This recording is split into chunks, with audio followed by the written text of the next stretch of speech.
আজকে আমরা একটা খুব ব্যক্তিগত আর বেশ মর্মান্তিক অভিজ্ঞতার গভীরে যাব। লেখাটার নাম আহনাফের থ্যালাসেমিয়া যুদ্ধ ও শেষ যাত্রা। হ্যাঁ, এখানে একজন থ্যালাসেমিয়া রোগীর বোন ম্যারো ট্রান্সপ্ল্যান্ট মানে বিএনটির পরে যেসব জটিলতা হয়েছিল আর তার জীবনের শেষ লড়াইয়ের কথা বলা হয়েছে। তো আমাদের লক্ষ্য থাকবে এই অভিজ্ঞতা থেকে বোঝা যে এই চিকিৎসার চ্যালেঞ্জগুলো ঠিক কি আর এর মানবিক দিকগুলো কেমন। আসলে বোন ম্যারো ট্রান্সপ্ল্যান্ট তো অনেক ক্ষেত্রে একটা নিরাময়ের আশা জাগায়, তাই না? কিন্তু এটাও ঠিক যে এটা ভীষণ জটিল একটা প্রক্রিয়া। ট্রান্সপ্ল্যান্টের পরে মানে মারাত্মক ঝুঁকি বা জটিলতা দেখা দিতেই পারে, এই লেখাটায় যেমনটা আমরা দেখছি। হ্যাঁ, লেখক যেমনটা বলছিলেন, আহনাফের শরীরে তখন কিছু বেশ সিরিয়াস লক্ষণ দেখা যাচ্ছিল। ঘন ঘন প্ল্যাটিলেট লাগছে, আচ্ছা, কি গলায় রক্ত জমে কালো হয়ে গেছিল। লেখকের উদ্বেগটা খুব পরিষ্কার, কেন প্ল্যাটিলেট কমে যাচ্ছে, একদিন পর পর প্ল্যাটিলেট দিতে হচ্ছে। এটা তো খুবই ভয়ের কথা।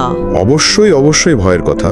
আর এই লক্ষণগুলোই কিন্তু থ্রম্বটিক থ্রম্বোসাইটোপেনিক পরপুরা বা টিটিপির দিকেই নির্দেশ করছিল। টিটিপি? হ্যাঁ, এই অবস্থায় রক্তের প্ল্যাটিলেটগুলো খুব দ্রুত ভেঙে যায় বা কমে যায়। ডাক্তার অরুণ এটা ধরেছিলেন। আচ্ছা।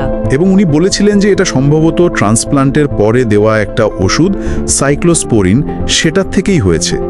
এই ওষুধটা শরীরকে নতুন মজ্জা গ্রহণ করতে সাহায্য করে, ইমিউন সিস্টেমকে একটু দমিয়ে রেখে। ও, কিন্তু এটার এমন মারাত্মক পার্শ্ব প্রতিক্রিয়া হতে পারে? হতে পারে। আর ডাক্তার অরুণ এটাও বলেছিলেন যে এর কোনো নির্দিষ্ট চিকিৎসা নেই, ফলাফল অনিশ্চিত, ভালো হতেও পারে নাও হতে পারে। এই কথাটা কিন্তু খুব ভাবায়। ভীষণ। যে ওষুধটা চিকিৎসার জন্য জরুরি সেটাই আবার এমন বিপদ ডেকে আনছে। লেখক এখানে ডাক্তার অরুণ আর ডাক্তার সোহিনীর মধ্যেকার অভিজ্ঞতার একটা তুলনার কথাও বলেছেন। বলছেন যে বাঙালি হিসাবে ডাক্তার সোহিনীর সাথে কথা বলতে সুবিধা হতো ঠিকই, কিন্তু যখন ইনফেকশনের মতো বড় সমস্যা দেখা নিল তখন ডাক্তার অরুণকেই ওনার বেশি অভিজ্ঞ মনে হয়েছে। আচ্ছা, কি রকম? যেমন একটা ফাঙ্গাল ইনফেকশন ডাক্তার সোহিনী প্রথমে ঠিক ধরতে পারেননি, কিন্তু ডাক্তার অরুণ সেটা বুঝতে পেরে খুব তাড়াতাড়ি একজন বিশেষজ্ঞকে ডেকে এনেছিলেন। এই ব্যাপারটা নিয়ে আপনার কি মনে হয়? দেখুন, এটা একটা খুব গুরুত্বপূর্ণ বিষয়। বিএমটির পরে ইনফেকশন বা অন্য কোনো জটিলতা কিন্তু খুব তাড়াতাড়ি মারাত্মক হয়ে যেতে পারে।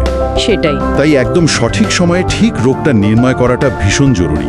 হ্যাঁ, এটা ঠিক যে নিজের ভাষায় কথা বলতে পারলে রোগীর বাড়ির লোকজনের সুবিধা হয়, একটা স্বস্তি পাওয়া যায়। হ্যাঁ, তা তো বটে। কিন্তু যখন পরিস্থিতি জটিল জীবনের ঝুঁকি এসে যায়, তখন কিন্তু ক্লিনিক্যাল দক্ষতা, অভিজ্ঞতা আর দ্রুত সিদ্ধান্ত নেওয়ার ক্ষমতা এগুলোই সবচেয়ে বেশি দরকারি হয়ে পড়ে।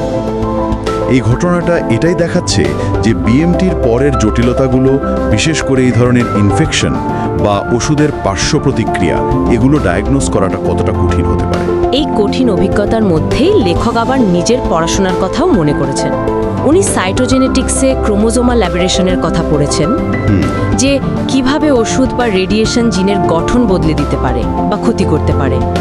আহনাফের ক্ষেত্রে সাইক্লোস্পোরিনের জন্য যে প্ল্যাটিলেট কমে গেল, সেটাকে উনি সেটারই একটা বাস্তব উদাহরণ হিসেবে দেখছেন।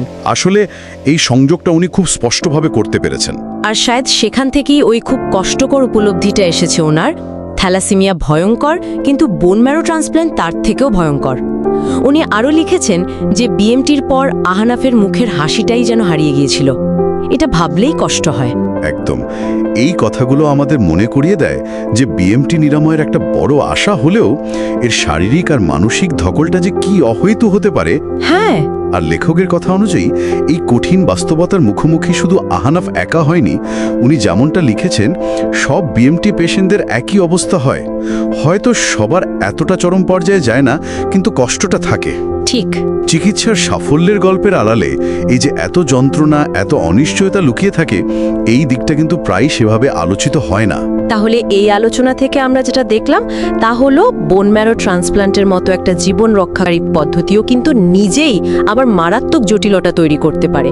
যেমন এই টিটিপির ঘটনাটা, যেটা কিনা জরুরি একটা ওষুধেরই পার্শ্ব প্রতিক্রিয়া। হ্যাঁ, ঠিক। আবার রোগ নির্ণয় করাটা কতটা কঠিন হতে পারে, আর এই পুরো প্রক্রিয়ার মানবিক আর মানসিক চাপটা যে কতটা গভীর, সেটাও আমরা কিছুটা বোঝার চেষ্টা করলাম।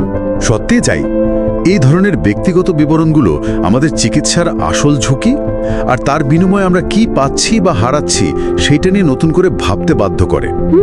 মানে একটা জীবন বাঁচানোর জন্য নেওয়া এত আগ্রাসী পদক্ষেপের অপ্রত্যাশিত ফল কতটা ভয়ঙ্কর হতে পারে।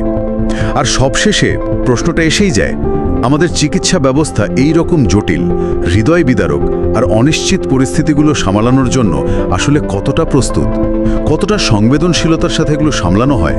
এই প্রশ্নগুলো